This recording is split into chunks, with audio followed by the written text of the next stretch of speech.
Hello, everyone. I am supremely excited to have Kali Rubaii with us today, who's going to present on the toxic hazards of war along the chain of supply. I'm not entirely sure how I first became familiar with your work, but I do know that from the moment that I read the first thing that you wrote, I was like, I want to read her book. And every piece of research that you've put out, and you have been, as I wrote to you, a publishing machine in the last few months because you're up for tenure, as you said to me. Yeah, everything of yours that I have read has been just like, this is going straight onto my class module reading lists. You are genuinely one of the most exciting people writing about the Middle East right now, because some of what you're doing, nobody else is really doing it in the Middle East itself. And I think that that's what makes your work incredibly exciting. But also, Kali is an immensely wonderful writer, incredibly affecting, and I put a huge stock by that. So, on that note, as usual, Kali will speak for a little bit about how she came to the project that she's come to, and in fact, the arc of her scholarly interests, and then she'll launch into the current presentation, and then we'll open the floor for questions. She will have to leave about 10 minutes early because she has to run to a class at what is 6:30 our time, 6:20 our time. So on that note, I'm going to shut up and let her speak because I think she's the person you guys want to hear. Please. Thank you so much for that generous introduction. Coming from you, it means a great deal because you were one of the top 3 scholars that inspired me to investigate this kind of research. So you'll see that in the trajectory. My interests actually are not scholarly initially. They are political, and so I'll start there. Basically, I'm a professor, an assistant professor of anthropology at Purdue, and my research centers on also the sites of activism I find most critical: environmental health, displacement, and military ecologies, and mostly centered in Iraq, although you'll see that I'm hoping to sometimes decenter Iraq in understanding war. So basically, for my entire life, I came up in a country that was at war with Iraq, which is the United States. And when I came of voting age, Iraq was on the front pages of newspapers, and the war on terror was declared. Presidencies were lost and won over the Iraq war. The Patriot Act was passed, so severe limitation of civil liberties came into play. Extreme censorship was taking place. People were getting detained for wearing T-shirts that were deemed un-American. There were physical attacks on Muslim or Muslim-looking people. News media was banning any evidence of dead or injured bodies. So in a very explicit way, the US relationship with Iraq was defining what it looked like to live in a so-called democracy in the US, as I was learning how to participate in that democracy. And vice versa. So during that same era of securitization and surveillance and censorship in the US, the American government and military was also rewriting Iraq's constitution and killing thousands of people, displacing millions of people. And Iraq continued to be bombed by the US today, using the same congressional authorizations that were passed back in 2003. The most recent bombing was in 2004. 2024, so this last year. So it became easy for me to see, before I even entered graduate school, that war is a structured complex rather than an event with an aftermath. And over the years, I've also witnessed how materially war making and repair from war produce the same kinds of injuries and complicities. So that's one route to how I arrived at my research. And then another is about environmental justice. So I grew up in California, where I witnessed how the environment as a concept was often pitted against the concept of social justice. And it was used as a wedge to divide a range of grassroots campaigns, whether that was like local housing rights or labor conditions. And then I also witnessed, of course, attempts to green warfare, as if somehow war would be acceptable if it were environmentally friendly. And so my work now is really born out of a frustration with both the environmental justice movement and the global anti-militarism movements. Watching the anti-war movement in the US in particular has included that basically those campaigns have included the environment as one of many issues that demonstrate how war is bad, but don't actually then build coalition with environmental justice movements, in part because war maintains an exceptional status when we talk about structural violence.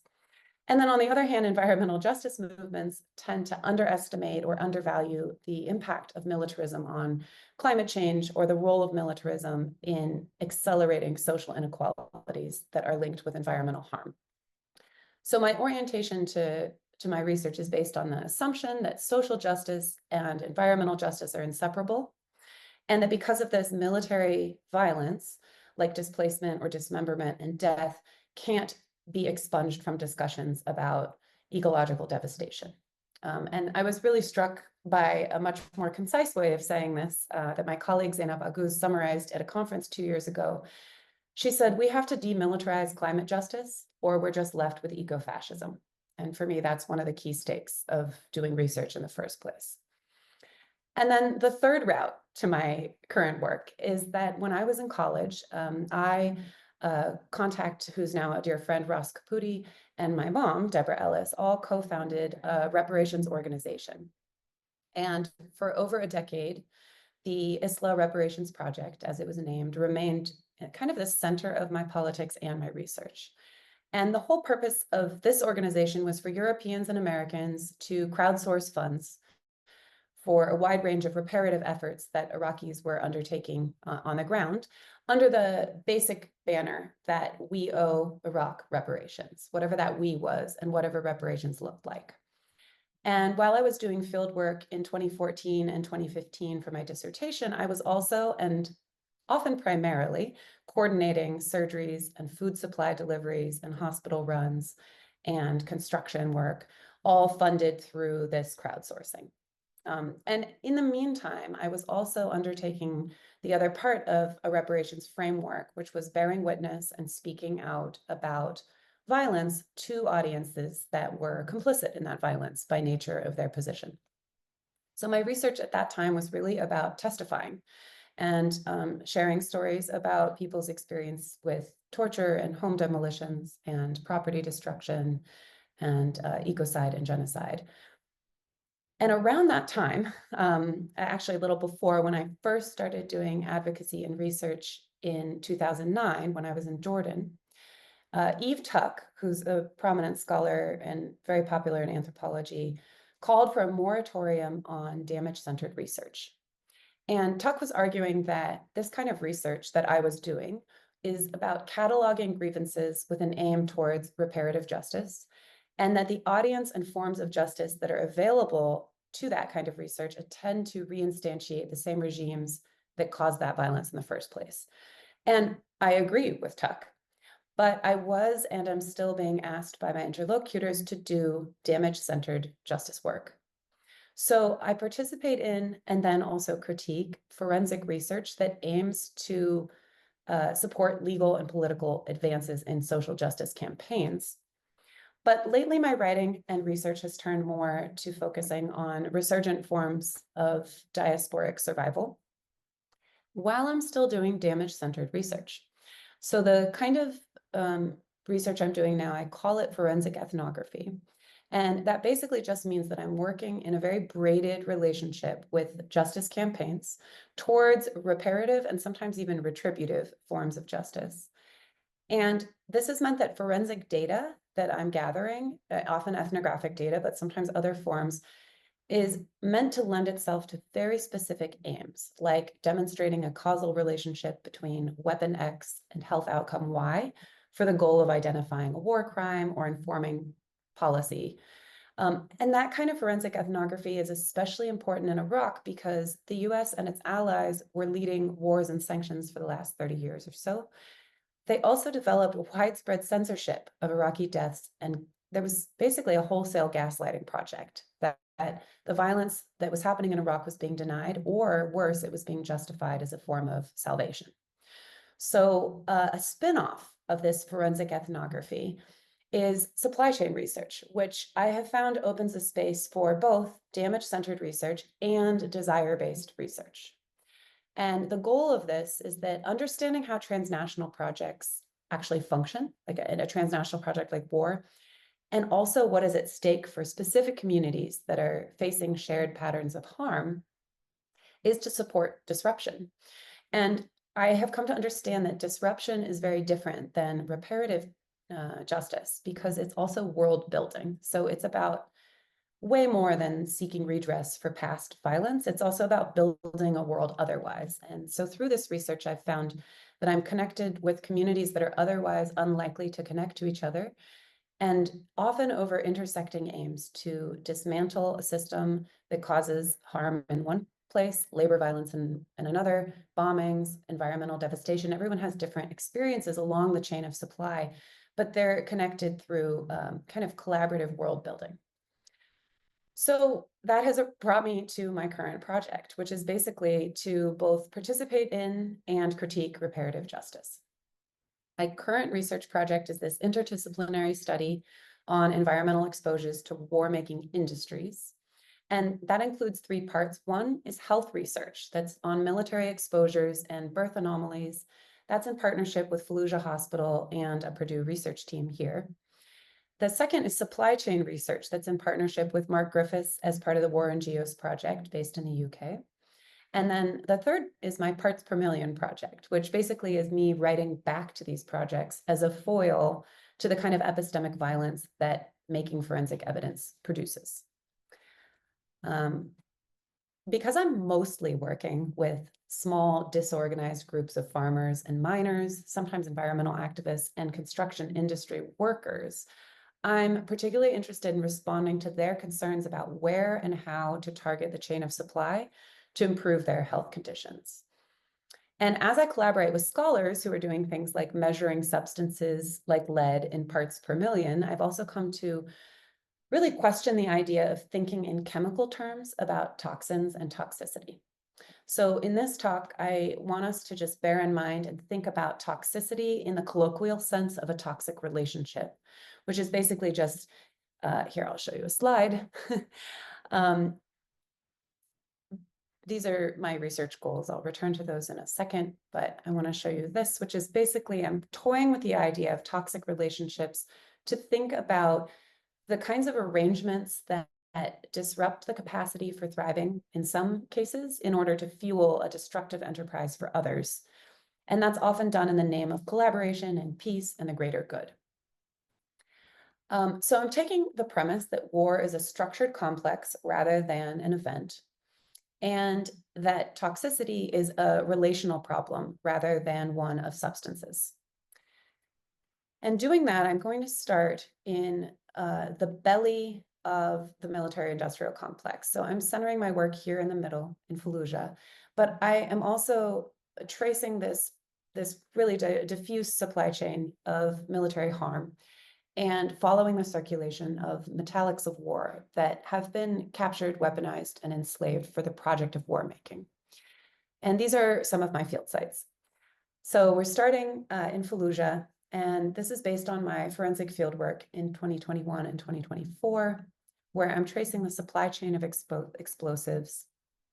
Starting there, moving, this talk will go to visit Kolwezi in the Congo, and then we will also head to Colfax, Louisiana, though all of these field sites could be places we talk about. So in the crater of war, the US and UK have acknowledged firing over 116,000 kilograms of depleted uranium in Iraq in the 90s, and it's reported that more than 300,000 rounds of DU were fired during the 2003 US invasion. This is a catalog from my co-authored piece with Mark Griffiths about the sheer quantity of different weapons types that were dropped in Iraq just in 2003. And this isn't to mention the millions of ordinary bullets that are left in Iraq since the 2000s, discarded tanks, missile heads, detritus left in the desert from the 1980s Iran-Iraq War, the 1990s Gulf War, the 2000s. And it's in the crater of these bombings and battles that health officials, and primarily doctors in Fallujah Hospital, started sounding the alarm in 2004. So Dr. Samira Alani, who's a wonderful colleague and mentor, started noticing a really high rate of and a high diversity of birth irregularities after two US battles in 2004. And the doctors there began cataloging the sheer quantity of anomalous births, and these doctors started sounding the alarm internationally. This was also around the same time that military doctors in the US started noticing that soldiers were coming back with strange health effects, likely linked to similar exposures from military burn pits. So while birth anomalies are not the most dangerous or prevalent health concern, they have become this really important figure in Iraq to identify war's environmental impact. And I think this is because birth anomalies help to temporally concentrate the intergenerational violence of warfare. So here, 20 years later, we're seeing a new generation of children who are bearing the brunt of the long-term burdens of the environment. So these are physical figures, right? People who are materially and literally showing how something that might be abstract, right? That war is a structure or that war changes landscapes, implicating distant generations and actually demonstrating how bodies themselves are becoming an archive of war, where other archives have been bombed or sequestered. So the hospital has become the site of documentation for grievance. And of course, there is also the very immediate concern of people's health outcomes and how to affect them. So my research has responded to this call from the crater. And it's involved things I'm not used to. I'm used to ethnography, but it's also involved collaborating with people and learning how to do things like take sand samples, take exposure histories, take full reproductive health histories, participant observation, and other forms of understanding cause and effect.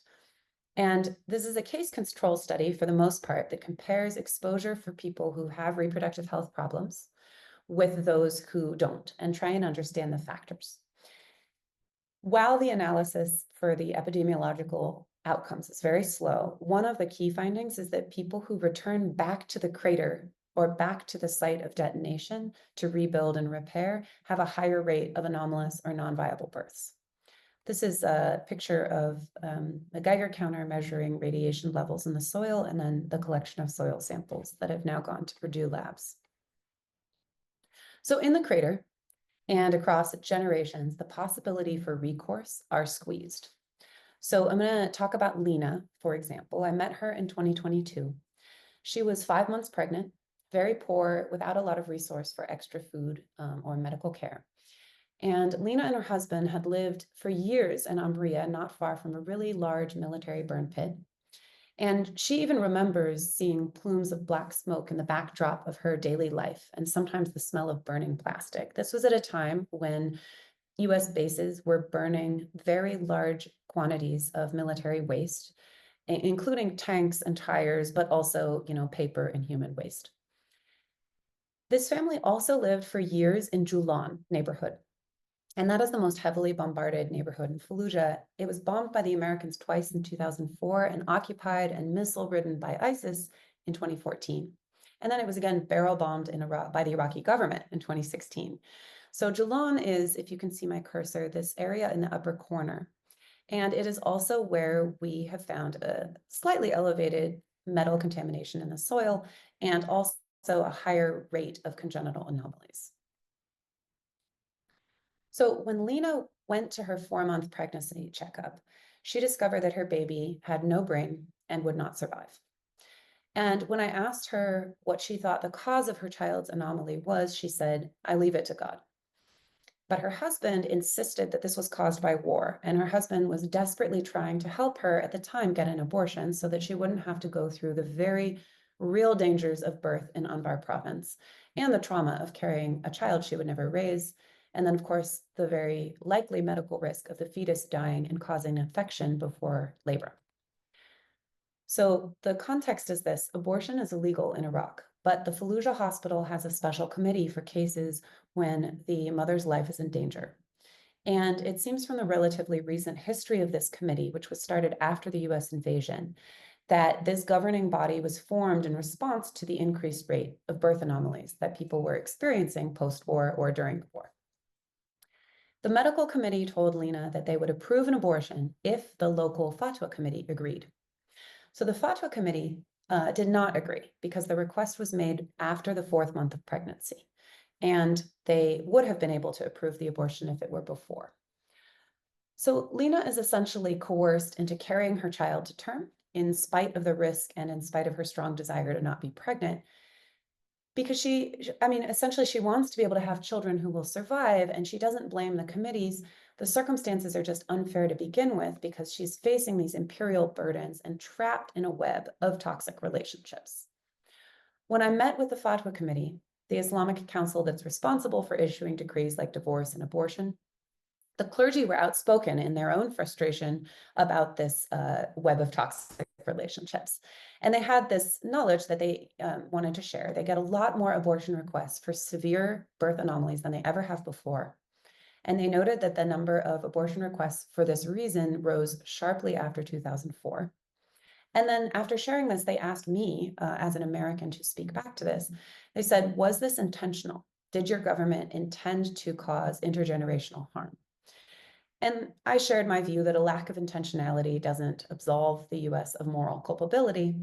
And we all kind of nodded and agreed that this was a structural problem that was very challenging for everyone. When I visited Lena again in 2023, so a year later, she was bitter. She had had a terrible labor and delivery experience, and it was terrifying because it resulted in an emergency C-section. She lost a dangerous amount of blood. The infant died within minutes of delivery. And she also experienced this other secondary coercive denial, a spin-off of the kind of harm that she's already stuck in, which is that the doctors wouldn't let her see the baby, and they believed that it was the best for her.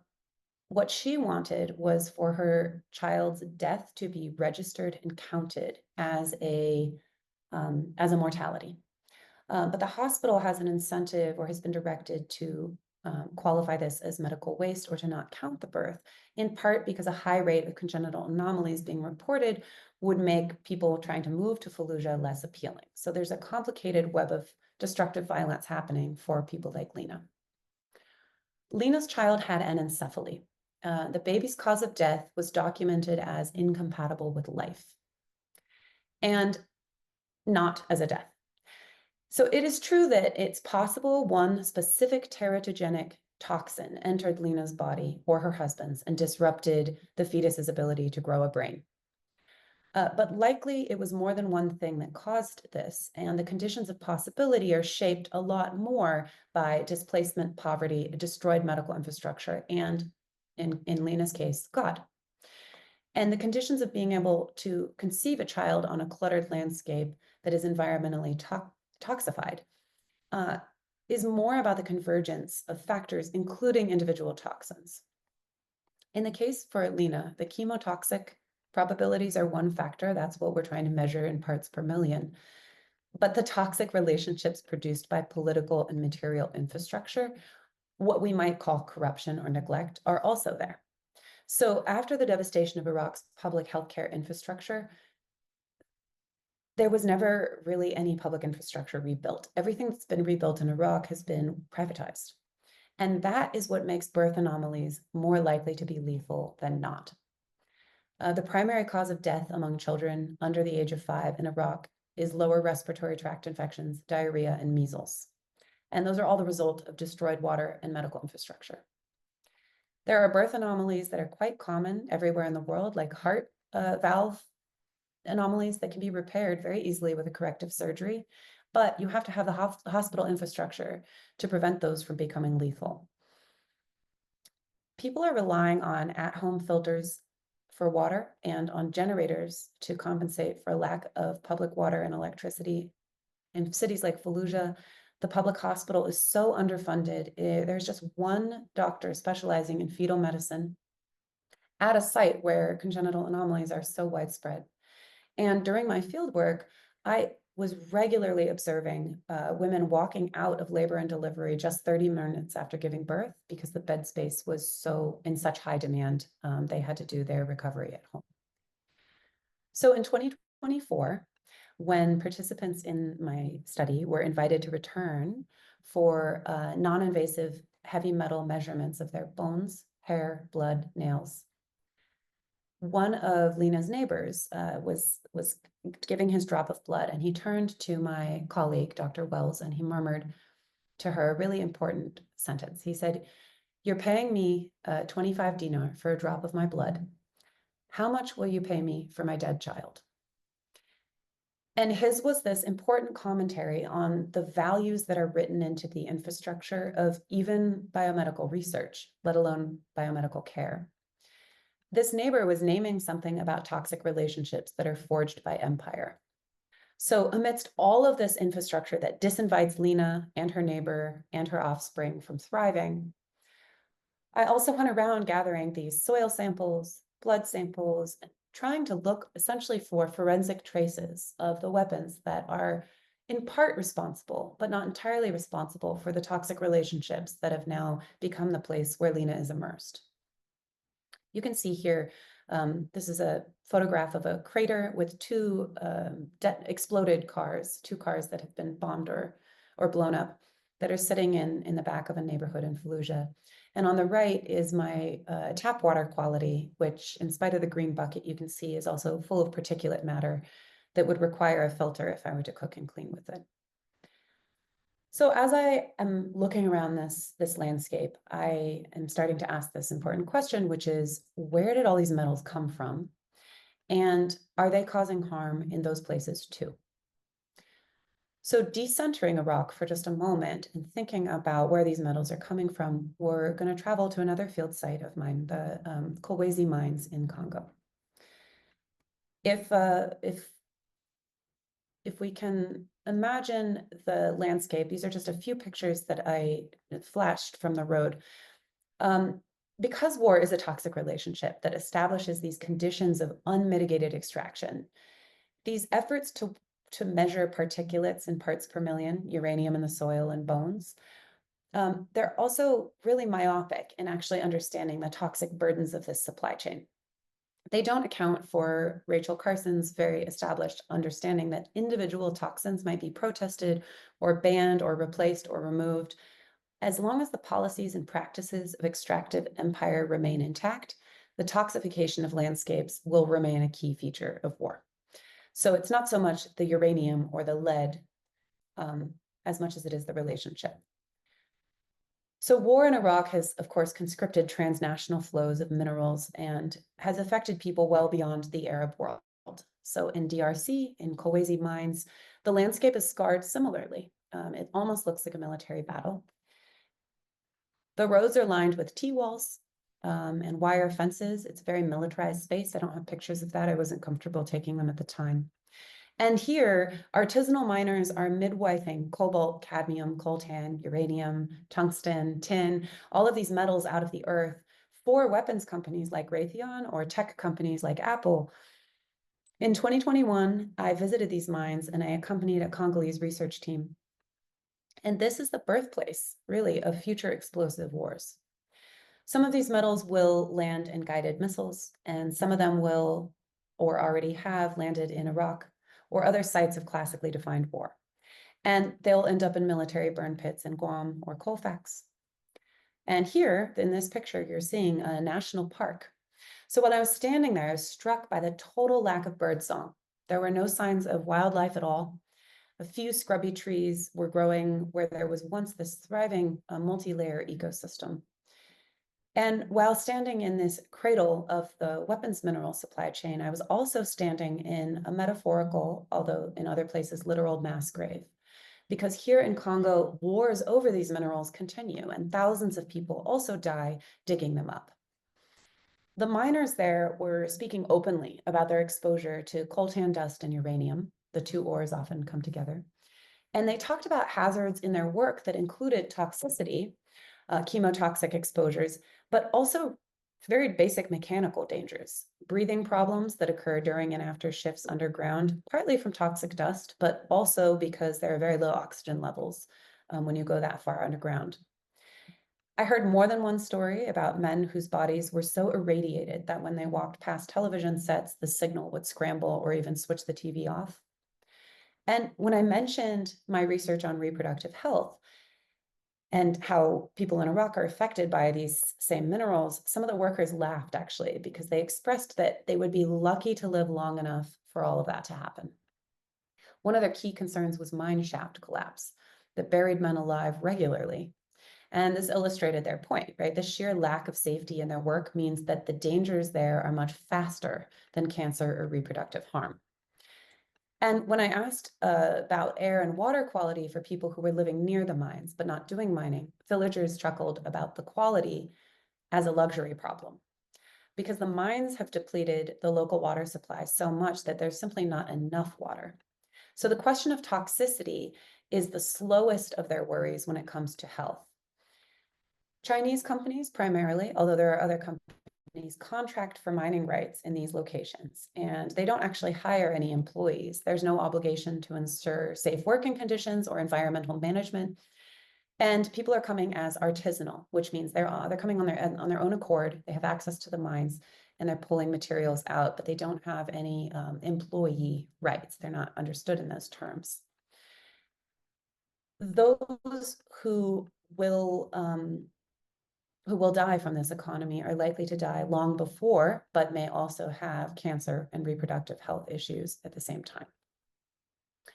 These metals travel to Rwanda, across the border often, and then to smelters as far as China and Malaysia or elsewhere. They travel all over.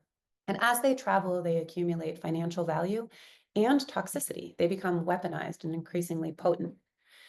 In the context of my research centering Fallujah, something like uranium is understood already as a weapon, but it itself is not a toxin. In the Congo, where it's mined, uranium is a part of the earth. And what makes it toxic is its displacement and enslavement and circulation into the project of empire. That's what makes it lethal. That's what makes it lethal in so many places as well. So after they're weaponized, these metals eventually will return to the earth, and they'll be metabolized into new soil in distant places. So back in Iraq, the landscape here is littered with heavy metals in the air and soil, not only in particulate form, but also understood as raw materials now available for secondary economies. So these are post-detonation economies. The Duwara Hadid, who are scrap metal collectors, often will pick up the detritus of war, whether munitions themselves or the things that they destroyed.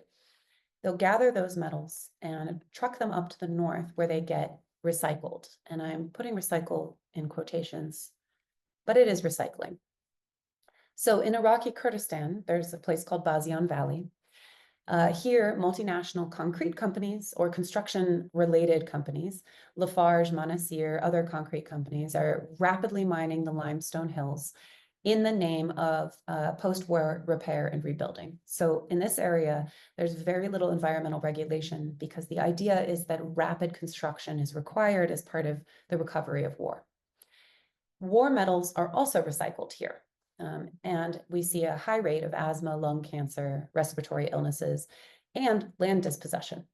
So many of the families who are living in this damaged air quality and unrelenting factory noise want to move away. And they end up having to sell their land for very low prices, often to the same companies that displaced them. One of the families that I've known since 2014 and have grown very close to, they talk about concrete in terms of war.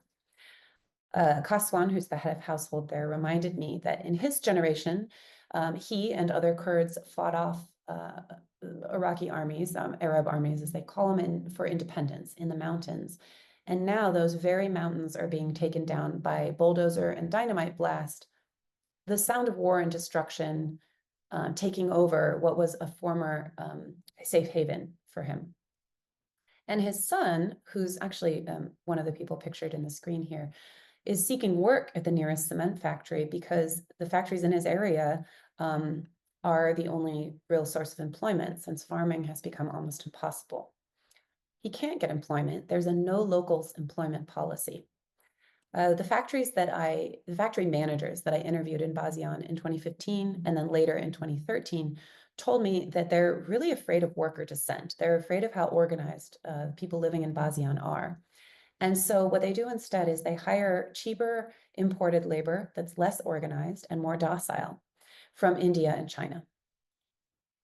So this is the inside of a metals recycling space. And there is where I met Pavan, who is one of the scrap metal sorters in this factory. It's a steel factory in Bazian. This is part of the concrete industry. This is making rebar. And I talked to Pavan, who didn't speak any of the languages I spoke, and vice versa. So we used a translator app on his phone. And he described a lot of his health problems. He had what he called shrapnel in his leg and a scar that was brand new and pink in his calf, where there appeared to be some remaining metal that hadn't been taken out. What happened is he's been sorting through the metal scraps from the detritus of war from further south, and they were getting prepared to melt them down into steel rebar. And he was near the heat, and one of the undetonated munitions that made it through exploded nearby, and shards of metal and pellets of metal went flying, and one of them embedded into his leg. And these accidents are not unusual. You can see in this picture light streaming through the ceiling from smaller munitions that popped and exploded and burst a hole into the ceiling of this heating area. So because the casings of munitions are the hardest and most durable and also the most toxic, they make for the strongest rebar. And that means that they are the most desired for collection and sorting. And it also then increases the chance that they'll explode if they haven't been detonated. But this isn't actually the thing that Pavan wanted to talk to me about. What he wanted to talk about was his reproductive health. I'm going to pause for a second and just mention a sinister component of all of this, which is that on the left, you're going to see the inside of what is a concrete T-wall. And you can see that it's mostly metal. The recycled metal that is being used in Bazian Valley and produced is for housing rebar. But when it comes to weaponized architecture, very, very high quality steel is imported.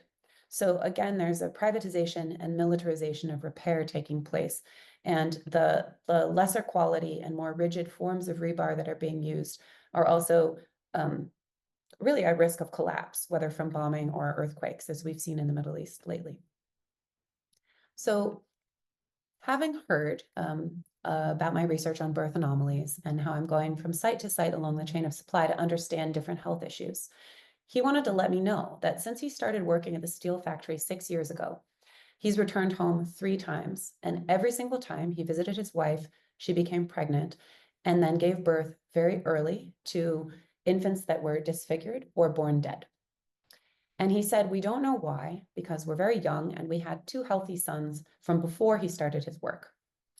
He wasn't sure if it was from metal exposure at the factory, and I confirmed that we don't know, but he did believe that it was very bad for new lives to be near detonations of this kind. And he told me that he did not expect to be handling bombs when he came to do this job.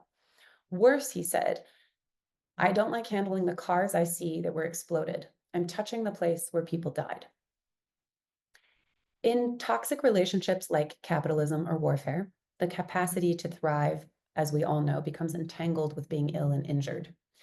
And the bodies that become entangled in the movement and deployment of weapons are not necessarily connected to conventional wars, even as they are moving the toxic burdens of those wars. So on the one hand, recycling war detritus into construction materials, that very swords into plowshare model, may seem like one of the greener ways to clean up from the destruction of Iraq's landscape. But as the occasional factory explosion and the smoke from these recycling factories in northern Iraq are indicating, the toxic burdens are basically just circulating and further metabolizing both detonated and undetonated weapons to new places. They're redistributing harm. So Pavan and his colleagues, all from rural India, are living in Iraq now, and then they're carrying these metallic loads in their bodies across continents and generations. Pavan holds the shards of war as this ambient, vague part of material history, and he actually wants to talk about it. And he says in the translation app something about how his own body has become an archive of war. He says, in thousands of years, when archaeologists dig up civilization's bones, they'll speculate that I got this metal in my body, and they'll wonder if I was in a war.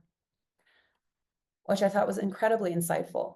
These metallics of war are getting metabolized into new bodies and new landscapes, and as they do, they're spreading health harms, but they're also spreading the forensics of war history.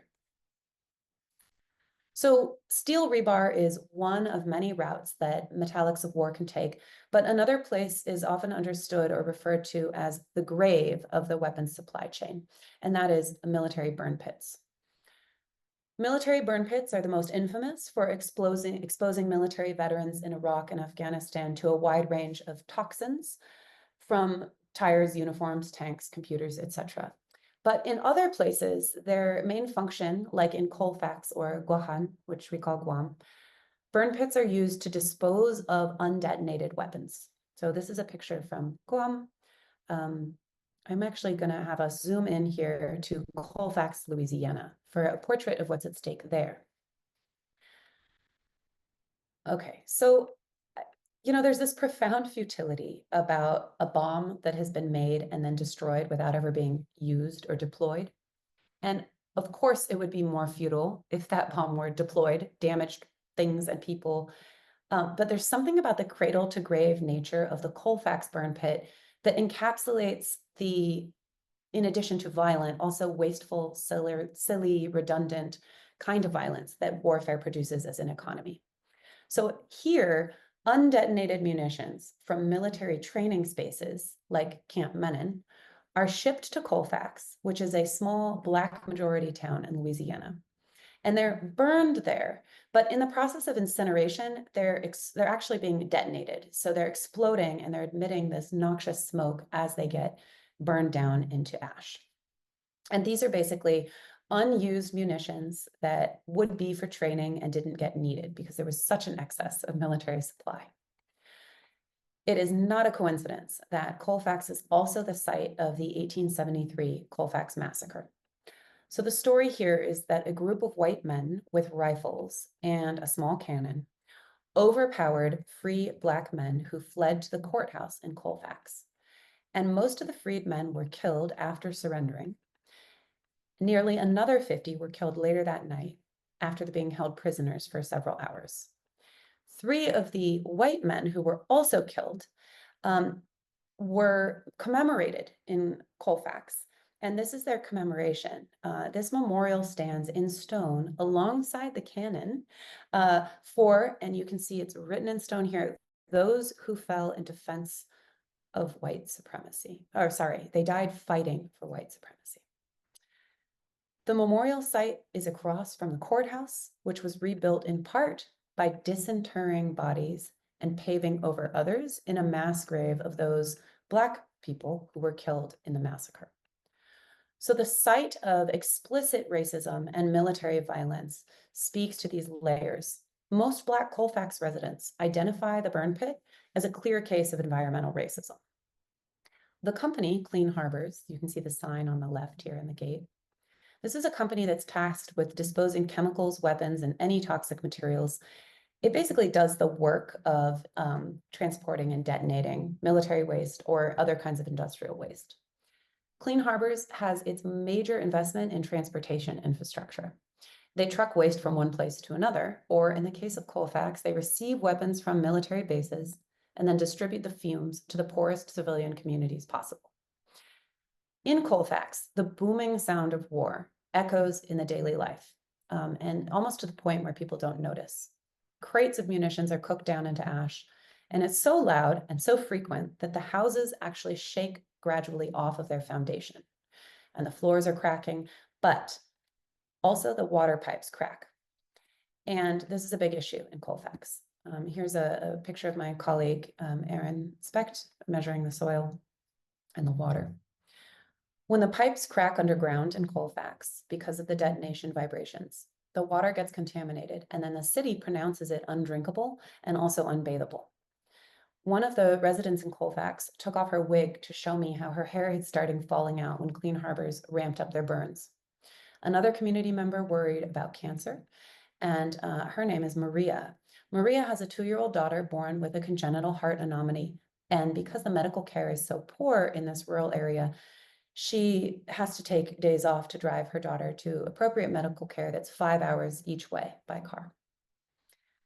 I cringed when Maria said, "Why do we have to listen to war? I know that this stuff is toxic. I know it does terrible things to people. Look what they did to the Arabs. Now they're dropping that stuff in our water, in our air, and we're Americans."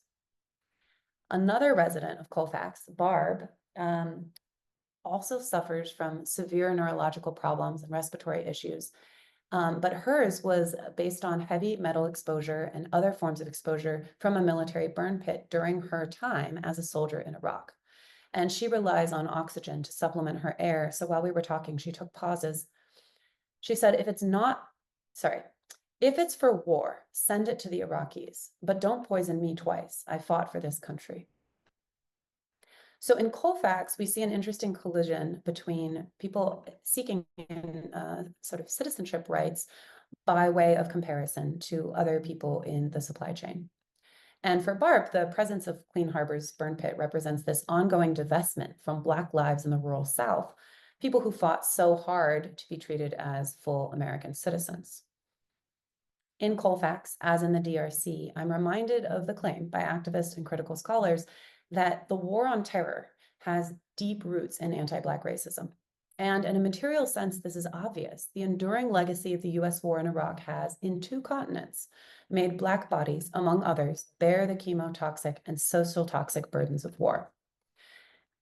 Extracting labor and minerals and land and lives also requires waves of other massacres, right? So generations of violence are inheriting through the air and soil, often at gunpoint and always through toxic relations, the burdens of the next war. So I'm going to just wrap up with a conclusion as we visited these different sites along the chain of supply and identified some of the stakes for people. War is still falling from the sky, but it also moves along trucks on Iraq's interstate roads. It's floating in the air. It sits a few inches underground, the scar of burn pits. And war is also pilfering resources and lives. And sometimes it kills people in each of these places more than once. By now, it's obvious that the toxic tail and the toxic origin of battles is quite long. And if we're focusing on the material landscapes that are altered by war, the economy, that opens the possibility to see relational toxicity and to confront these militarization where it's most vulnerable to disruption, even as it's also most vulnerable to normalization.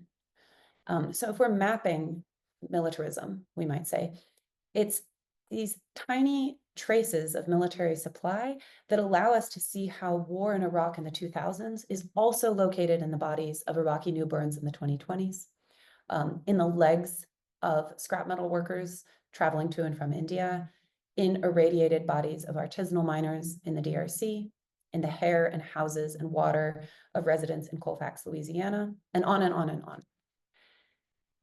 And violence is taking place along the chain of supply through the conditions of mining, making, cleaning, and moving military materials that are making people sick, making people poor, and making people carry intergenerational burdens.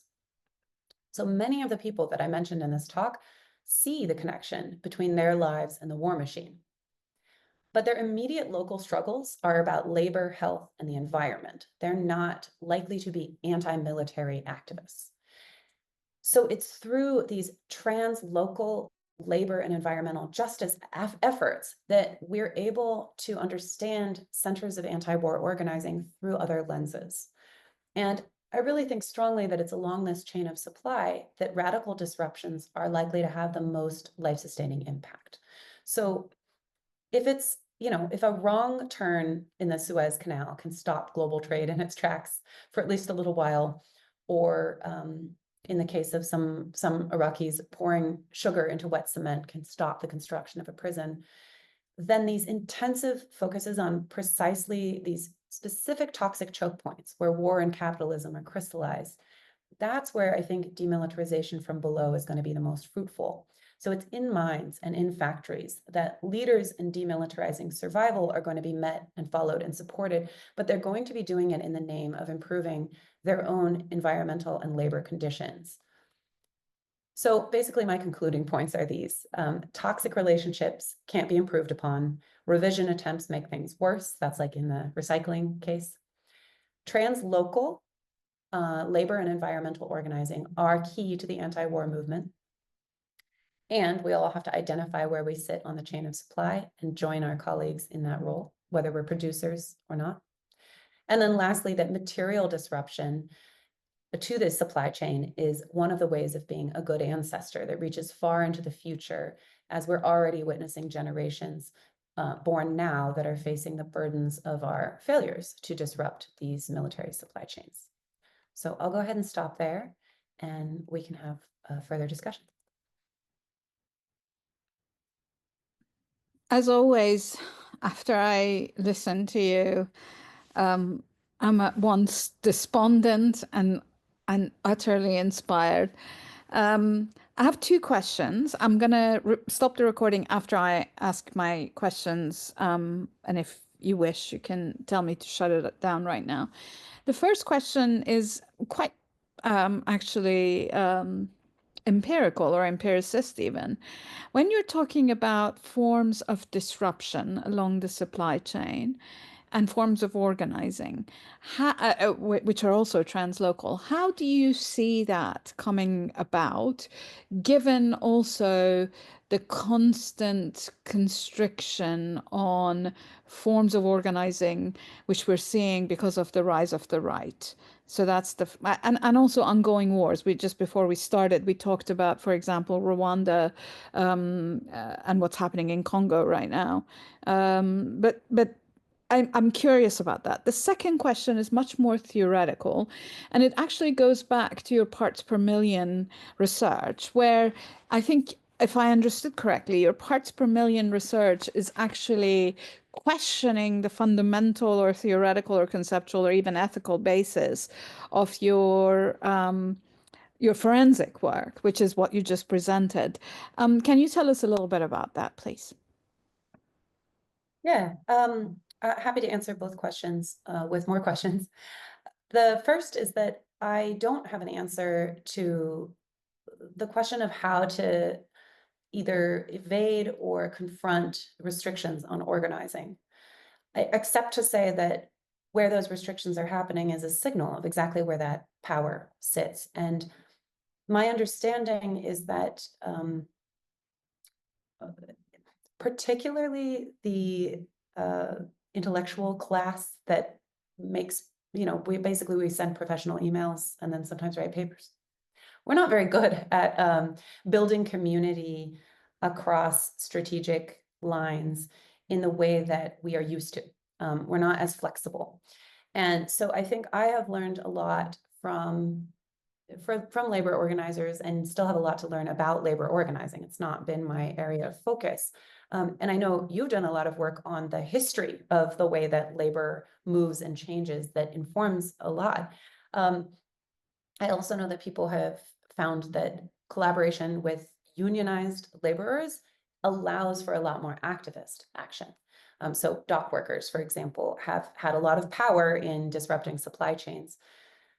I have had the privilege of, about 2 years ago, watching an interaction or being part of an interaction between a transnational organizer who's working on organizing labor across different communities, but particularly in Iraq, where a lot of labor is informal and where something like a formal union is not likely to take place, but wanting to organize for environmental regulation to protect workers across disparate communities of workforces. And he gave a talk with students who were at UMass Amherst and UMass Boston. And the students said, "How can we support what you're doing?" And he said, "You need to get your house in order. If you're not organized and you're not unionized, you can't help us." And so it was a real wake-up call, I think, for those of us who may not already be coordinating our own labor or understanding our own role as laborers very effectively, that in order to be productive and useful as partners or compatriots, translocally or transnationally, we have to organize ourselves and we have to understand ourselves as workers.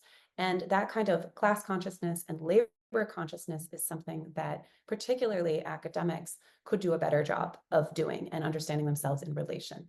So that's one. And then the other thing about disruption is that it's not just about dismantlement or sabotage or something, though that's great in the immediate sense. A lot of disruption is about building alternative worlds that don't have us living in toxic relationships so heavily and so intently. So I think a great example is, I recently read a news story that inspired me. A large tract of land outside of Atlanta was repurchased or purchased, although it maybe shouldn't have had to be purchased, by a group of Black organizers who decided that they were going to reclaim farming and basically develop some level of food sovereignty amidst all of the other components of capitalist violence that they were facing. And so disruption is also about building alternative worlds and alternative communities that might, on the offset, not seem like a direct intervention, in part because the effect is more delayed, but just as impactful. So those are two ideas. To answer your second question, yes, you've summarized exactly the purpose of the Parts Per Million project, which is to basically undercut my own premise. I think the idea here is that you need both. And that wouldn't be true if I were trying to just build a theory, but I'm actually trying to be useful to campaigns. And so often what that means is my own ideological or theoretical commitments to what is good, what is bad, what is useful, what is not, get reconfigured by circumstance. So that's one of the great things about anthropology, is that it's always context focused and context oriented. You know, I've watched this happen in many cases where militarism might be the big problem. But when you are, say, for example, in Egypt, when you're dealing with conditions like dictatorship, suddenly the military can become your biggest ally. So theoretical inflexibility doesn't work. And I am literally of two minds when it comes to the question of producing quantitative data. So on the one hand, it matters in a reparative justice model that we did find alarmingly high levels of uranium and lead in people's bones in Fallujah, because it speaks back to the erasure of the truth, that something happened here and that it matters. And a lot of the people I work with want the truth to be told somehow in some way. And that's one form of epistemic justice that sometimes requires forms of evidence that we wish we didn't need. And if I wanted to say, to the Ministry of Health in Anbar, hey, this area in Julan has a really high concentration of metals in the soil, I think there needs to be a remediation plan. That's really different than me saying, it doesn't matter what is or isn't in the soil. We know that an illegal war took place. We know that war itself is destructive. We know that the infrastructure needs to be built back. Those are two different claims, and they require two different forms of evidence. So I think both are necessary. Damage-centered research is productive in certain ways, but it's often reductive in ways that don't allow for that building otherwise kind of disruption that I mentioned before. So I like to do both things. And I guess ultimately I don't have a theoretical intervention because I'm not motivated by building a consistent theory. And I love the idea of building a theory of change and then breaking it down, and building another theory of change and breaking it down, because we're all going to need to stay light-footed as we move and maneuver the shifts of history and the regimes that we're part of. So that's a very truncated answer, but that's the best I can do. No, I think it's a really great answer, because what you're saying is that the stakes in which you're involved are political, and so depending on the audience and the context, you use different forms of address and even different kinds of cadences or different kinds of political commitments depending on the audience. Obviously, with the ultimate commitment being towards a world that is slightly more just than the one that we live in. Yeah. There's a question from Amadal Akrubi, which says, are there any international organizations at the UN level, for example, doing anything about what you're talking about, or does it largely go ignored aside from the work you do through these smaller orgs? Yeah, it's a good question. There are. And I think that one of the results of the privatization and dismantlement of Iraq through the 2000s was to produce a heavy level of dependency on international orgs, IGOs and NGOs.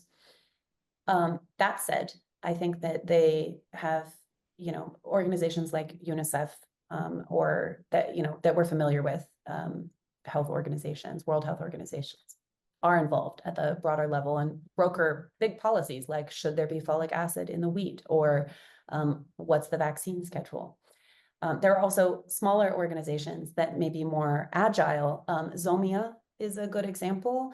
Zomia did some incredible work, both doing grievance justice, seeking financial recompense for harms in places like Mosul, but also like brokering and coordinating vaccine distribution with ISIS when it was in charge. And so my one theoretical commitment in the politics of all of this has been that often in the context of war, it is smaller scale operatives that are able to do the most. And so that's kind of my point when I say translocal as opposed to transnational, is I'm really highlighting that it's like this one community in Kolwezi and this one group of miners that might come up with a way to confront the structural violence they face. Or it might be like this one hospital in Fallujah that's going to be really trying to identify the links between anencephaly, which is being born with no brain, and particular weapons. And so it's actually going to be at a smaller scale that we're able to do some of the real work without the reinstantiation of the toxic relationships. So while we want a large organization like the UN to help out to solve a problem, the very fact that they are helping out to solve the problem is part of the kind of colonial dependency. That's another toxic relationship. And so sometimes we need those to get by, and sometimes we also have to be building alternatives. One of the things I've learned from working with Anbari farmers for a long time is that their fierce independence and their general unwillingness to collaborate with outsiders has protected them from a lot of those dependencies, but it has also made them vulnerable. And so it's, again, I'm of two minds. Yes, there are organizations doing that work, to answer the question more succinctly. Thank you so much. I'm going to stop the recording now.